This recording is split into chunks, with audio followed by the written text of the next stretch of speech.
जय हिंद दोस्तों, Sandeep tricky math special YouTube channel में आप सभी का स्वागत है। बिहार पुलिस कांस्टेबल नई भर्ती 2023 जिसमें टोटल पोस्ट है 21,391। इस पोस्ट के लिए लूसेंट का महत्वपूर्ण प्रश्न देख रहे हैं। ये सेट नंबर 30 है। 1 से लेकर 29 तक नहीं देखे होंगे तो इसके लिए प्लेलिस्ट बना दिए हैं, वहाँ से जाकर आप सारी वीडियो एक एक करके देख सकते हैं। वीडियो स्टार्ट करते हैं और चलते हैं हम प्रश्न की तरफ। पहला प्रश्न है आपके सामने, जहांगीर ने थॉमस रो को कहाँ मिलने का अवसर दिया था? आगरा में, अजमेर में, दिल्ली में, फतेहपुर सीकरी में। बताइए यहाँ पर एक नया प्रश्न का सही आंसर क्या है। तो पहला तो यहाँ पर प्रश्न बनता है कि थॉमस रो किसके शासनकाल में आया था? तो जहांगीर के। और मिलने के लिए कहाँ पर अवसर दिया था? तो अजमेर में। जो भी कैंडिडेट यहाँ पर ऑप्शन नंबर बी के साथ जा रहे हैं बिल्कुल ही सही जवाब है। नेक्स्ट यहाँ पर सेकेंड प्रश्न है आपके सामने, हिंदू धर्म ग्रंथों का अध्ययन करने वाला प्रथम मुस्लिम कौन था? अमीर खुसरो, दारा शिको, अमीर हसन और शुजा। बताइए यहाँ पर सेकेंड प्रश्न का सही आंसर क्या है। तो हिंदू धर्म ग्रंथों का अध्ययन करने वाला प्रथम मुस्लिम कौन था? तो दारा शिको। जो भी कैंडिडेट यहाँ पर ऑप्शन नंबर बी के साथ जा रहे हैं बिल्कुल ही सही जवाब है। नेक्स्ट यहाँ पर तीन प्रश्न है आपके सामने, बेहद इंपॉर्टेंट प्रश्न है कि गुलबदन बेगम किसकी पुत्री थी? बाबर की, हुमायूं की, शाहजहाँ की, औरंगजेब की। बताइए यहाँ पर तीन प्रश्न का सही आंसर क्या है। तो गुलबदन बेगम किसकी पुत्री थी? तो ये बाबर की थी। जो भी कैंडिडेट यहाँ पर ऑप्शन नंबर ए के साथ जा रहे हैं बिल्कुल ही सही जवाब है। ये बाबर की पत्नी बाबर की बेटी तथा हुमायूं की ये बहन थी। और हुमायूंनामा किसने लिखी थी? तो इनकी सिस्टर यानी गुलबदन बेगम ने ही, याद रखिएगा। नेक्स्ट यहाँ पर चार प्रश्न है कि तबकात ए अकबरी किसने लिखी थी? चारों ऑप्शन देख लीजिए और जल्दी से बताइए इस प्रश्न का सही आंसर क्या है। तबकात ए अकबरी किसने लिखी थी? जो भी कैंडिडेट यहाँ पर ऑप्शन नंबर डी के साथ जा रहे हैं निजामुद्दीन अहमद, बिल्कुल ही सही जवाब है। यहाँ से दो और प्रश्न बनता है, आईने अकबरी तथा अकबरनामा किसने लिखी? तो अबुल फजल, याद रखिएगा। नेक्स्ट यहाँ पर पाँच नए प्रश्न है आपके सामने, भारतीय इतिहास में मध्यकाल में बंजारे सामान्यतः कौन थे? चारों ऑप्शन देख लीजिए और बताइए इस प्रश्न का सही आंसर क्या है। तो भारतीय इतिहास के मध्य काल में बंजारे सामान्यतः एक व्यापारी थे। जो भी कैंडिडेट यहाँ पर ऑप्शन नंबर डी के साथ जा रहे हैं बिल्कुल ही सही जवाब है। चलिए नेक्स्ट यहाँ पर 6 प्रश्न है कि महात्मा गांधी के अनुसार अस्पृश्यों का सामाजिक आर्थिक सुधार किया जा सकता है। इसका चारों ऑप्शन देख लीजिए और जल्दी से बताइए इस प्रश्न का सही आंसर क्या है। तो जो भी कैंडिडेट यहाँ पर ऑप्शन नंबर डी के साथ जा रहे हैं उनके लिए कुटीर उद्योग को स्थापित करके, इसका राइट आंसर है ऑप्शन नंबर डी। नेक्स्ट यहाँ पर 7 प्रश्न है आपके सामने, बेहद इंपॉर्टेंट प्रश्न है, निम्नलिखित में से कौन सा असहयोग आंदोलन के संबंध में सही नहीं है? आपके पास डायरेक्ट प्रश्न नहीं रहेगा, इसी तरह घुमा फिरा का प्रश्न आपके एग्जाम में भी देखने का मिलेगा। उसी लेवल का प्रश्न है जो कि लेकर डेली आया जाता है। नेक्स्ट यहाँ पर है कि असहयोग आंदोलन के संबंध में इनमें से कौन सा कथन है जो कि गलत है? तो इस आंदोलन की अवधि 1920 से 1922 तक चली थी। 1920 में महात्मा गांधी के नेतृत्व में इस आंदोलन का शुभारंभ हुआ था और 1922 में चौरा चौरी कांड के उपरांत इसको स्थगित कर दिया गया था। नेक्स्ट है कि 1 वर्ष के भीतर स्वराज पार्टी प्राप्ति का इस लक्ष्य था। तो स्वराज पार्टी का गठन कब हुआ किया गया? तो स्वराज पार्टी का गठन मोतीलाल नेहरू और चित्तरंजन दास ने मिलकर 1923 ईस्वी में स्वराज पार्टी का गठन किए थे। इसमें बहिष्कार की योजना थी। और डी है कि जिन्ना इस आंदोलन के समर्थन किया था, जो कि गलत है। इस प्रश्न का राइट आंसर है ऑप्शन नंबर डी, मोहम्मद जिन्ना जो थे इस आंदोलन का समर्थन नहीं किए थे। 8 प्रश्न है आपके सामने, कांग्रेसी नेताओं द्वारा मॉन्टेस्क्यू जेम्सफोर्ड रिपोर्ट की निंदा करने पर कई नरमपंथी नेताओं ने पार्टी को छोड़कर निम्न में से कौन सी पार्टी का गठन किया था? चारों ऑप्शन देख लीजिए और जल्दी से बताइए यहाँ पर 8 प्रश्न का सही आंसर क्या है। तो जो भी कैंडिडेट यहाँ पर ऑप्शन नंबर डी के साथ जा रहे हैं इंडियन लिबरल फेडरेशन, बिल्कुल ही सही जवाब है। नेक्स्ट यहाँ पर 9 प्रश्न है आपके सामने कि सबने अवज्ञा आंदोलन के रूप में गांधी जी ने दांडी मार्च प्रारंभ किया था। जल्दी से बताइए इस प्रश्न का सही आंसर क्या है। दांडी मार्च कब प्रारंभ किया गया था? तो जो भी कैंडिडेट यहाँ पर ऑप्शन नंबर सी के साथ जा रहे हैं 12 मार्च 1930 ईस्वी को दांडी मार्च के साथ ही सबने अवज्ञा आंदोलन स्टार्ट किया गया था। तो इसका राइट आंसर है option number A, C. Next यहाँ पर 10 प्रश्न है आपके सामने कि गढ़वाल रेजिमेंट के सैनिकों ने प्रदर्शनकारियों पर गोली चलाने से इनकार कर दिया था। किस आंदोलन में? खिलाफत आंदोलन, असहयोग आंदोलन, सविनय अवज्ञा आंदोलन। जल्दी से बताइए तो जो भी कैंडिडेट यहाँ पर ऑप्शन नंबर सी के साथ जा रहे हैं, सविनय अवज्ञा आंदोलन, बिल्कुल ही सही जवाब है। सविनय अवज्ञा आंदोलन 1930 में स्टार्ट हुआ था। असहयोग आंदोलन, इसका नेतृत्व किसने किए थे? तो इसका नेतृत्व महात्मा गांधी। असहयोग आंदोलन 1920 में स्टार्ट हुआ था और 1922 में समाप्त हो गया था। इसका भी नेतृत्व महात्मा गांधी जी ने किया था। खिलाफत आंदोलन अली भाइयों ने किए थे, अली बंधुओं ने 1919 में स्टार्ट किए थे और 1924 तक चला था। इसका समर्थन महात्मा गांधी जी ने किए थे। तो इस प्रश्न का जो सही आंसर है ऑप्शन नंबर सी है। नेक्स्ट यहाँ पर 11वां प्रश्न है आपके सामने कि भारत में निम्नलिखित में से कौन सी आयरन और स्टील निर्माणशाला सार्वजनिक क्षेत्र के अंतर्गत नहीं है? जल्दी से बताइए इस प्रश्न का सही आंसर क्या है। सेशन आप लोग को अच्छा लग रहा है तो वीडियो को लाइक कर दीजिए, अपने दोस्तों के पास शेयर कर दीजिए। जो भी कैंडिडेट अभी तक इस चैनल को सब्सक्राइब नहीं किए होंगे तो चैनल को जल्दी से सब्सक्राइब कर लीजिए। तो जो भी कैंडिडेट इस प्रश्न का आंसर ऑप्शन नंबर डी के साथ जमशेदपुर, बिल्कुल ही सही जवाब है। यह एक सार्वजनिक क्षेत्र नहीं है, तो इसका right answer option number D. यहाँ पर देख लेते हैं, द्वितीय पंचवर्षीय योजना के तहत 3 आयरन स्टील प्लांट का निर्माण किया गया था विभिन्न देशों के सहयोग से। भिलाई था जो कि किसके सहयोग से स्थापित किया गया था? तो सोवियत संघ रूस के सहायता से भिलाई को स्थापित किया गया था 1959 में। फिर से यहाँ पर दुर्गापुर है जो कि ब्रिटेन के सहयोग से, और एक था राउरकेला जो कि जर्मनी के सहयोग से। ये 3 आयरन स्टील प्लांट का स्थापना किया गया था भारत में विभिन्न देशों के सहयोग से। बोकारो था कि जो कि तृतीय पंचवर्षीय योजना के तहत इसको 1964 ईस्वी में स्थापित किया गया था सोवियत संघ रूस की सहायता से। सब याद रखिएगा। नेक्स्ट यहाँ पर 12वां प्रश्न है कि झारखंड के झरिया क्षेत्र में मुख्यतः क्या पाया जाता है? चारों ऑप्शन देख लीजिए, जल्दी से बताइए यहाँ पर 12वां प्रश्न का सही आंसर क्या है। तो जो भी कैंडिडेट यहाँ पर ऑप्शन नंबर डी के साथ जा रहे हैं, कोयला बता रहे हैं, बिल्कुल ही सही जवाब है। नेक्स्ट यहाँ पर 13वां प्रश्न है आपके सामने, चित्रकूट झरना इंद्रावती नदी पर पड़ता है जिसे अक्सर भारत के नियाग्रा झरने के रूप में जाना जाता है, वह किस राज्य में स्थित है? जल्दी से बताइए यहाँ पर 13वां प्रश्न का सही आंसर क्या है। बेहद इंपॉर्टेंट प्रश्न है। तो जो भी कैंडिडेट यहाँ पर ऑप्शन नंबर बी के साथ जा रहे हैं, छत्तीसगढ़ बता रहे हैं, बिल्कुल ही सही जवाब है। नेक्स्ट यहाँ पर 14वां प्रश्न है कि भारत की स्थलीय सीमा किसके साथ है? केवल भारत के साथ, भारत और म्यांमार, भारत और भूटान, भारत और चीन। बताइए यहाँ पर 14वां प्रश्न का सही आंसर क्या है। बांग्लादेश की स्थलीय सीमा किन किन देशों के साथ लगता है? तो भारत और म्यांमार के साथ। जो भी कैंडिडेट यहाँ पर ऑप्शन नंबर बी के साथ जा रहे हैं, बिल्कुल ही सही जवाब है। और भारत का भी जो स्थलीय सीमा है वो 7 देशों के साथ लगता है, जिसमें सबसे अधिक जो स्थलीय सीमा लगता है वो बांग्लादेश के साथ ही 4000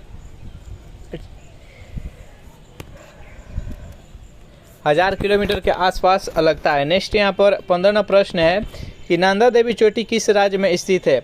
हिमाचल प्रदेश, उत्तराखंड, उत्तर प्रदेश और सिक्किम। जल्दी से बताइए यहाँ पर 15वां प्रश्न का सही आंसर क्या है। नंदा देवी चोटी किस राज्य में स्थित है? तो ये उत्तराखंड में स्थित है। जो भी कैंडिडेट यहाँ पर ऑप्शन नंबर बी के साथ जा रहे हैं, बिल्कुल ही सही जवाब है। एक और यहाँ पर याद रखिएगा, सिक्किम से रिलेटेड जो कंचनजंगा है जो कि भारत में स्थित है, भारत की सबसे ऊँची चोटी है जिसका हाइट है वो 8586 मीटर है, याद रखिएगा, जो कि सिक्किम में है। नेक्स्ट यहाँ पर 16वां प्रश्न है आपके सामने कि भारत का कौन सा राज्य सौर ऊर्जा उत्पादन में अग्रणी है? ऑप्शन नंबर ए है गुजरात, बी है राजस्थान, सी है हरियाणा और डी है उत्तर प्रदेश। जल्दी से बताइए यहाँ पर भारत में सबसे अधिक सौर ऊर्जा कौन सा राज्य उत्पादन करता है? जो भी कैंडिडेट यहाँ पर ऑप्शन नंबर बी के साथ जा रहे हैं, राजस्थान बता रहे हैं, बिल्कुल ही सही जवाब है। नेक्स्ट यहाँ पर 17वां प्रश्न है आपके सामने, बेहद इंपॉर्टेंट प्रश्न है कि निम्नलिखित में से किस राज्य के 3 तरफ बांग्लादेश की सीमा है? नागालैंड, असम, अरुणाचल प्रदेश और त्रिपुरा। जल्दी से बताइए यहाँ पर 17वां प्रश्न का सही आंसर क्या है। भारत का वह कौन सा राज्य है जो कि 3 तरफ से बांग्लादेश है? 3 तरफ से बांग्लादेश से घिरा कौन सा राज्य है? तो त्रिपुरा है। जो भी कैंडिडेट यहाँ पर ऑप्शन नंबर डी के साथ जा रहे हैं, बिल्कुल ही सही जवाब है। नेक्स्ट यहाँ पर 18वां प्रश्न है कि मलयालम भाषा मुख्य रूप से किस राज्य में बोली जाती है? असम, राजस्थान, केरल और कर्नाटक। जल्दी से बताइए यहाँ पर 18वां प्रश्न का सही आंसर क्या है। मलयालम भाषा मुख्य रूप से किस राज्य में बोली जाती है? तो केरल में बोली जाती है। जो भी कैंडिडेट यहाँ पर ऑप्शन नंबर ए के साथ जा रहे हैं, बिल्कुल ही सही जवाब। असम में असमिया बोली जाती है, राजस्थान में हिंदी बोली जाती है और यहाँ पर कर्नाटक में कन्नड़ बोली जाती है। नेक्स्ट यहाँ पर 19वां प्रश्न है कि भारत में सर्वाधिक लंबा प्लेटफॉर्म कहाँ है? अमृतसर, गोरखपुर, काठगोदाम और कानपुर। बताइए यहाँ पर 19वां प्रश्न का सही आंसर क्या है? भारत में सर्वाधिक लंबा प्लेटफॉर्म कौन सा है? तो सबसे लंबा जो प्लेटफॉर्म है वो गोरखपुर है। जो भी कैंडिडेट यहाँ पर ऑप्शन नंबर बी के साथ जा रहे हैं बिल्कुल ही सही जवाब है। नेक्स्ट यहाँ पर 20वां प्रश्न है, कौन सा उद्यान बांग्लादेश के साथ भी अपना सीमा को साझा करता है? सुंदरबन राष्ट्रीय उद्यान, काजीरंगा, कंचनजंगा, पन्ना। जल्दी से बताइए यहाँ पर 20वां प्रश्न का सही आंसर क्या है? तो जो भी कैंडिडेट यहाँ पर ऑप्शन नंबर ए के साथ जा रहे हैं सुंदरबन, बिल्कुल ही सही जवाब है। सुंदरबन जो राष्ट्रीय उद्यान है बांग्लादेश और पश्चिम बंगाल में है, तो इसका राइट आंसर है ऑप्शन नंबर ए।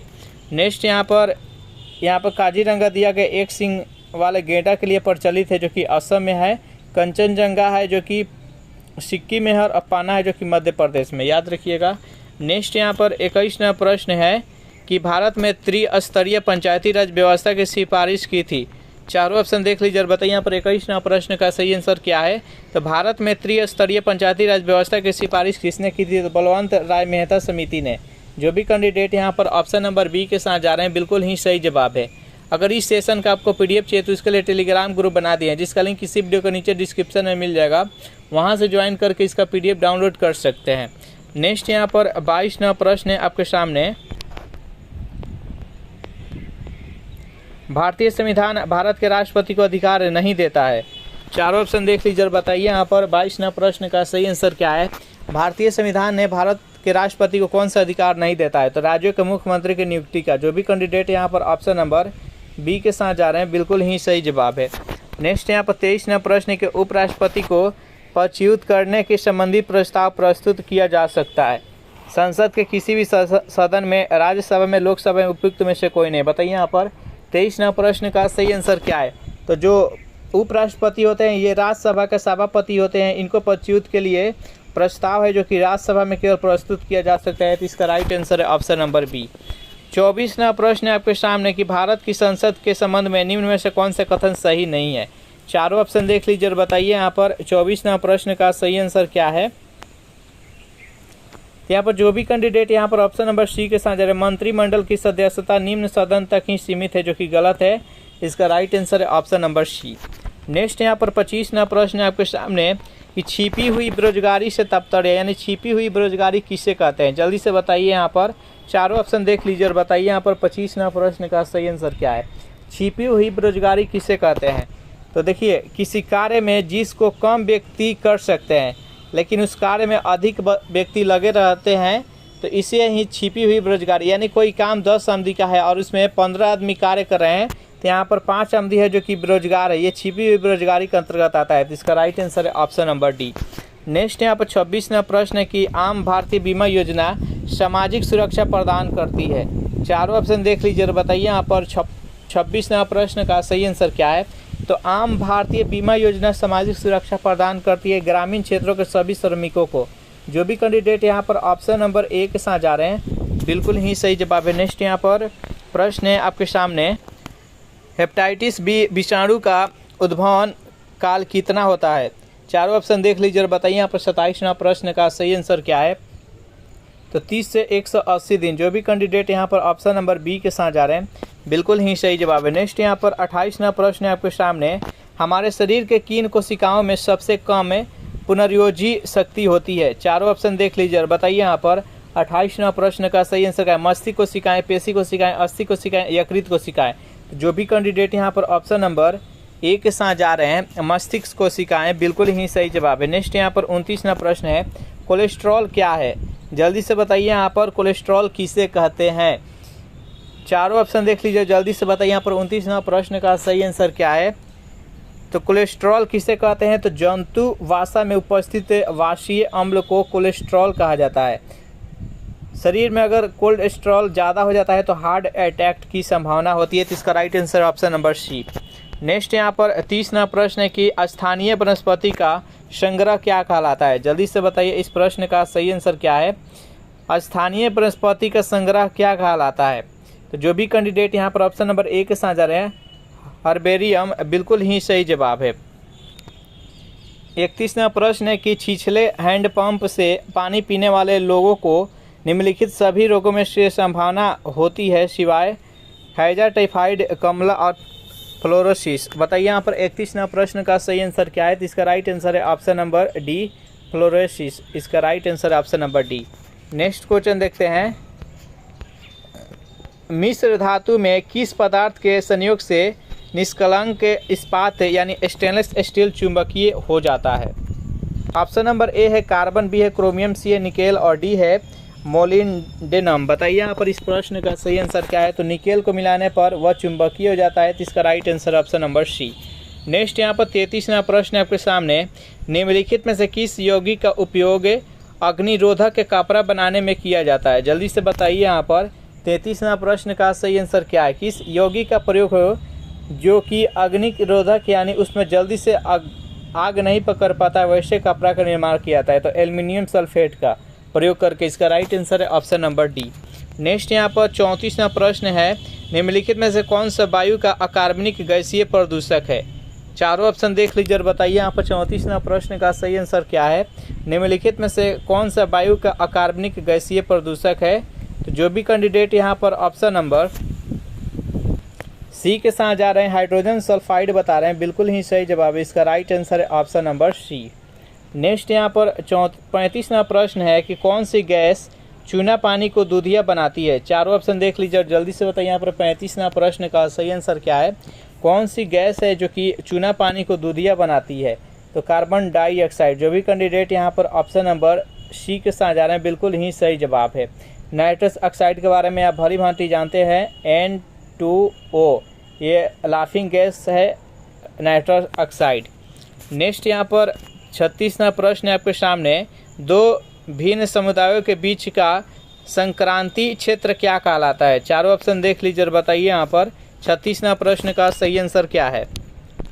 तो जो भी कैंडिडेट यहाँ पर ऑप्शन नंबर डी के साथ जा रहे हैं, इकोटोन बता रहे हैं, बिल्कुल ही सही जवाब है। नेक्स्ट यहाँ पर 37वां प्रश्न है कि निम्नलिखित में से कौन सी प्राकृतिक रूप से पाई जाने वाले ग्रीन हाउस गैस सर्वाधिक ग्रीन हाउस इफेक्ट करती है? ऑप्शन नंबर ए है कार्बन डाइऑक्साइड, बी है मीथेन, सी है ओजोन और डी है जल वाष्प। जल्दी से बताइए इस प्रश्न का सही आंसर क्या है? जो भी कैंडिडेट यहाँ पर ऑप्शन नंबर डी के साथ जाए, जल वाष्प, बिल्कुल ही सही जवाब है। 38वां प्रश्न है कि वायुमंडल में ओजोन परत की वायुमंडल में क्या कार्य है? जो कि ओजोन परत संताप मंडल में स्थित होती है, इसका मुख्य कार्य क्या है? चारों ऑप्शन देख लीजिए और बताइए इस प्रश्न का सही आंसर क्या है? तो जो भी कैंडिडेट यहाँ पर ऑप्शन नंबर सी के साथ जा रहे हैं, पृथ्वी पर पराबैंगनी किरणों से जीवन की रक्षा करना, यानी सूर्य के प्रकाश के द्वारा जो पराबैंगनी किरण छोड़ा जाता है, तो ओजोन परत जो कि संताप मंडल में होता है, इसका मुख्य कारण है कि जो भी पराबैंगनी किरण आती है उसको अवशोषित कर लेता है और पृथ्वी पर आने से उसको रोकता है। अगर वह पृथ्वी पर आ जाए तो मनुष्य को त्वचा कैंसर हो जाएगा, तो इससे बचाती है। तो इसका राइट आंसर है ऑप्शन नंबर सी। नेक्स्ट यहाँ पर 39वां प्रश्न है आपके सामने कि भारत में निम्नलिखित में से किस एक वन प्रारूप में सागौन एक प्रभावी वृक्ष प्रजाति है? चारों ऑप्शन देख लीजिए, बताइए यहाँ पर 39वां प्रश्न का सही आंसर क्या है? जो भी कैंडिडेट यहाँ पर ऑप्शन नंबर ए के साथ जा रहे हैं, उष्णकटिबंधीय आर्द्र पर्णपाती वन, बिल्कुल ही सही जवाब है। एक और प्रश्न याद रखिएगा, भारत में सबसे अधिक कौन सा वन पाई जाती है? तो उष्णकटिबंधीय आर्द्र पर्णपाती वन ही पाई जाती है। 40% से अधिक है ये पूरे भारत में पाई जाती है ये वन। नेक्स्ट यहाँ पर 40वां प्रश्न है आपके सामने कि हमारे देश के निम्नलिखित राज्यों में से किस राज्य में वन का सर्वाधिक क्षेत्र है? जल्दी से बताइए यहाँ पर 40वां प्रश्न का सही आंसर क्या है? हमारे देश के निम्नलिखित राज्यों में से किस राज्य में वन का सर्वाधिक क्षेत्र है? तो सबसे अधिक है जो कि मध्य प्रदेश में। इसका राइट आंसर है ऑप्शन नंबर सी। इस प्रकार से सेशन यहीं पर समाप्त हो रहा है। सेशन आप लोगों को कैसा लगा जरूर कमेंट करके बताइएगा। सेशन आप लोगों को अच्छा लगा हो तो वीडियो को लाइक कर दीजिए, अपने दोस्तों के पास शेयर कर दीजिए। जो भी कैंडिडेट अभी तक इस चैनल को सब्सक्राइब नहीं किए होंगे तो चैनल को फटाफट सब्सक्राइब कर लीजिए। अगर इस सेशन का आपको पीडीएफ चाहिए तो उसके लिए टेलीग्राम ग्रुप बना दिए, जिसका लिंक इसी वीडियो के नीचे डिस्क्रिप्शन में मिल जाएगा। वहां से ज्वाइन करके इसका पीडीएफ डाउनलोड करके आप रेगुलर प्रैक्टिस कर सकते हैं। Thanks for watching this video. मिलते हैं नेक्स्ट वीडियो में।